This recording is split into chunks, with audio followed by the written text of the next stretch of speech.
Hello বন্ধুরা, আজকে দেখাবো পাঁচমিশালি তরকারি।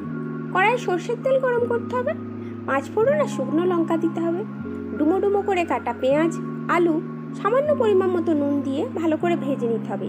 তারপর বরবটি, কুমড়ো, ঝিঙে, মূলো ভালো করে নাড়াচাড়া করতে হবে। আবারও পরিমাণ মতো নুন আর হলুদ গুঁড়ো দিতে হবে। দেওয়ার পর ভালো করে সবজিগুলো ভাজতে হবে। ভাজা হয়ে গেলে সবজিগুলো ভালো করে নাড়াচাড়া করতে হবে।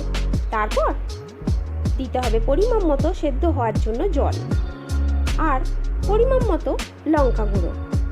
দেওয়ার পর ঢাকনা দিয়ে দিতে হবে। সেদ্ধ হয়ে গেলে ঢাকনা খুলে দিতে হবে সর্ষে, আদা, জিরে, পোস্ত, মৌরি বাটা। দেওয়ার পর ভালো করে নাড়াচাড়া করে শুকনো শুকনো হয়ে গেলে নাবিয়ে গরম ভাতের সাথে পরিবেশন করুন।